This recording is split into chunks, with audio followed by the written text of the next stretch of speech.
The film opens with two best friends, the uptight Katie and the promiscuous Sloan, who are looking forward to their upcoming out of town trip. They will be working at a farm called Ecofield Organic Farms for a month so they can save up to go shopping in New York City. On the next morning, they get picked up by Katie's cop uncle Jason and will be staying at Jason and his girlfriend's place for a night before going to the farm. As they settle in the new place, Sloane suggests that they should come up with fake names during their stay in the town. Sloane comes up with the name Heather, while Katie comes up with the name Ripley. The day after, Uncle Jason dropped the two off at a station from where they will take the bus to the farm.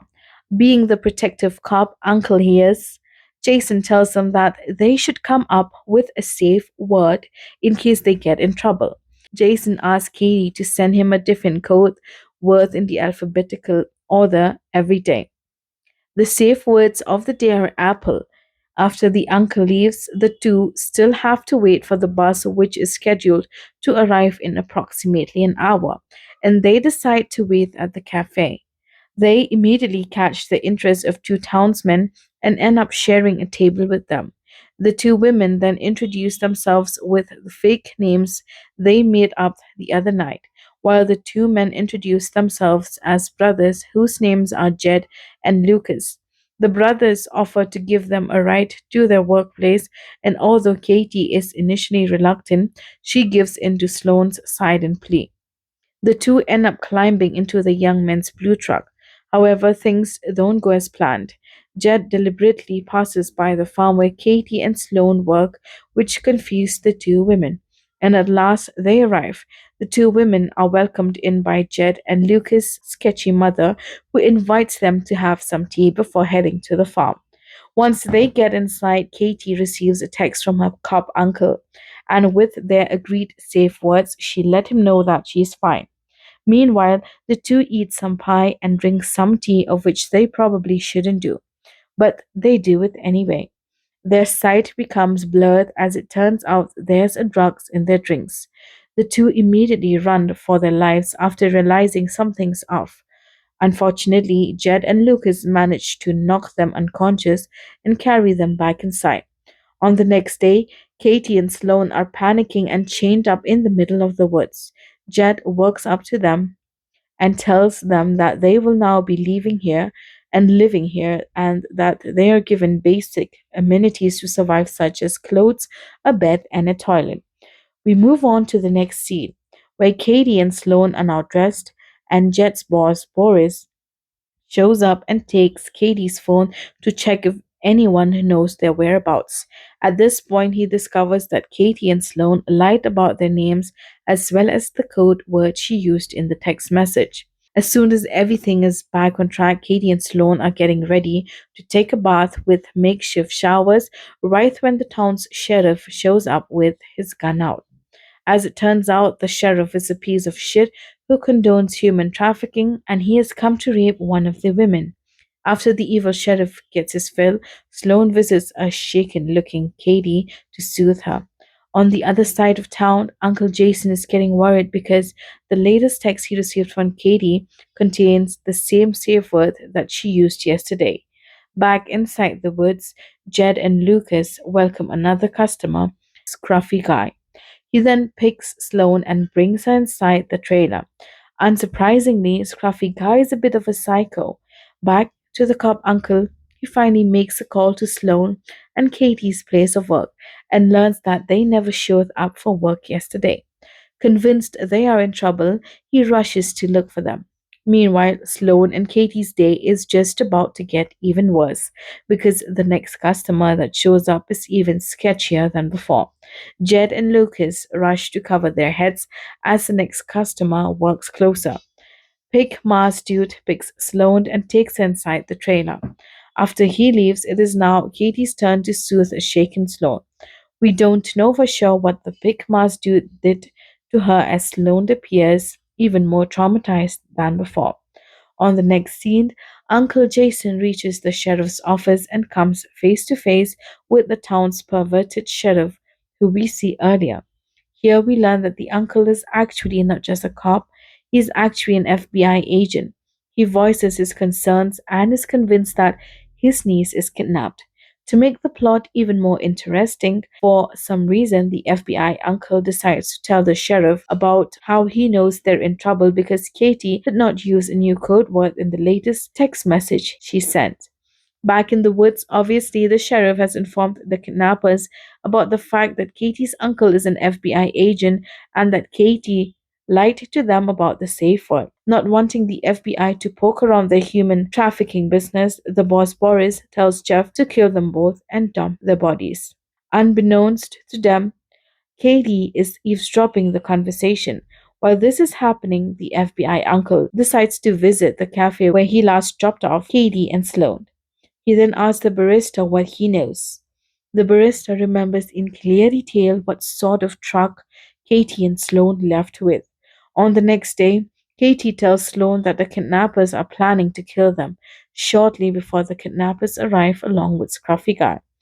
They then leave Scruffy Guy behind to watch them.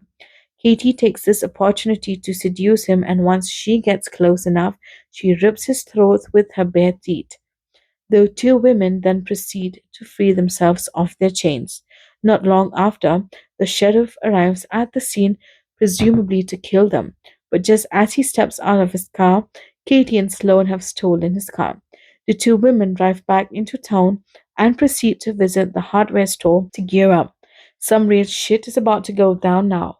They then ask the cashier if he knows Boris, the man with the blue truck, and the cashier knows where he lives. On the other side of town, Uncle Jason continues his investigation by visiting the town's car insurance building. He makes up a story about accidentally colliding with the blue truck and asks who owns it. The boss, Boris, just makes it back home. It turns out that Katie and Sloan have sneaked up on him and throw a bunch of nail spiked tennis balls at him, injuring him badly. Now that the tables have turned, Boris pleads for his life and even goes as far as offering his money in exchange for sparing his life. Right then, Uncle Jason pulls up in front of Boris's house. Back inside, Katie and Sloan begin questioning him about the identity of the man with the pig mask. When Boris refuses to reveal it, Katie and Sloan take a makeshift spear they made and shoves it up his behind, which eventually kills him. When Uncle Jason finally enters the house, it appears that Katie and Sloan have left, and he takes in the sight of a dying Boris. Jason then hears the roar of car engines and storms outside. Katie and Sloan drive off while Uncle Jason rush the dying Boris to the hospital. On the next scene, the sheriff informs Uncle Jason that Boris did not make it. Growing even more worried, Uncle Jason decides to try calling Katie's phone, but then realizing his cover is blown, the sheriff takes out his gun. Katie and Sloan pulled up in front of a church, and we learn that Big Mas Dude is actually the town's priest. Sloan makes her entrance inside the church and comes face to face with her rapist. With Katie's help, the two best friends take down the bastard. As Katie and Sloan drive away, we see that they are now content, carefree. But when they make a stop and step out of the car, it turns out that Big Mas Dude, aka the priest, is chained behind the truck this whole time. As their final blow, they pour gasoline all over him and sets him on fire before driving off. While the two women seem to be thriving, Uncle Jason is now held captive by the sheriff. Even worse, it appears that the sheriff has captured two new young women. Luckily, Katie and Sloan have come to the rescue. They tie up the sheriff and proceed to torture him with a game of Russian roulette. We can see now that the two women are a little unhinged, but I guess in a way we can't blame them. The sheriff begins proclaiming how sorry he is right when Katie finally finishes him off with a blow to the head. Afterwards, Katie and Sloan free the women and tell them to free Uncle Jason. Jason tries asking the women who killed the sheriff, but they won't answer out of gratitude because Katie and Sloan saved their lives. Next, Katie and Sloan pay a visit to Jed and Lucas's mother house and decides to drug her the same way that she drugged them a few days ago.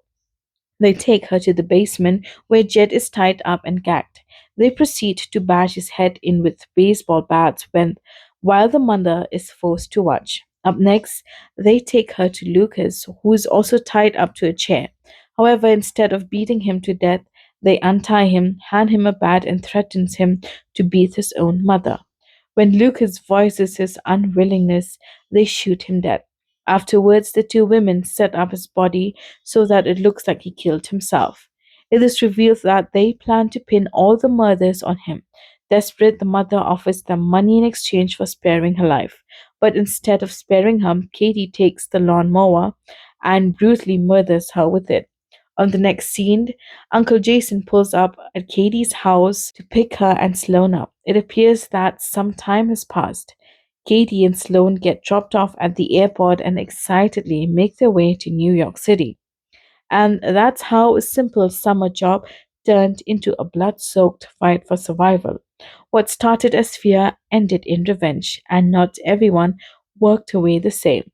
If this story shocked you, hit the like button. It helps CineSnap reach more thriller fans. Subscribe to CineSnap for more intense movie recaps, disturbing true crime style films, and survival thrillers you won't forget.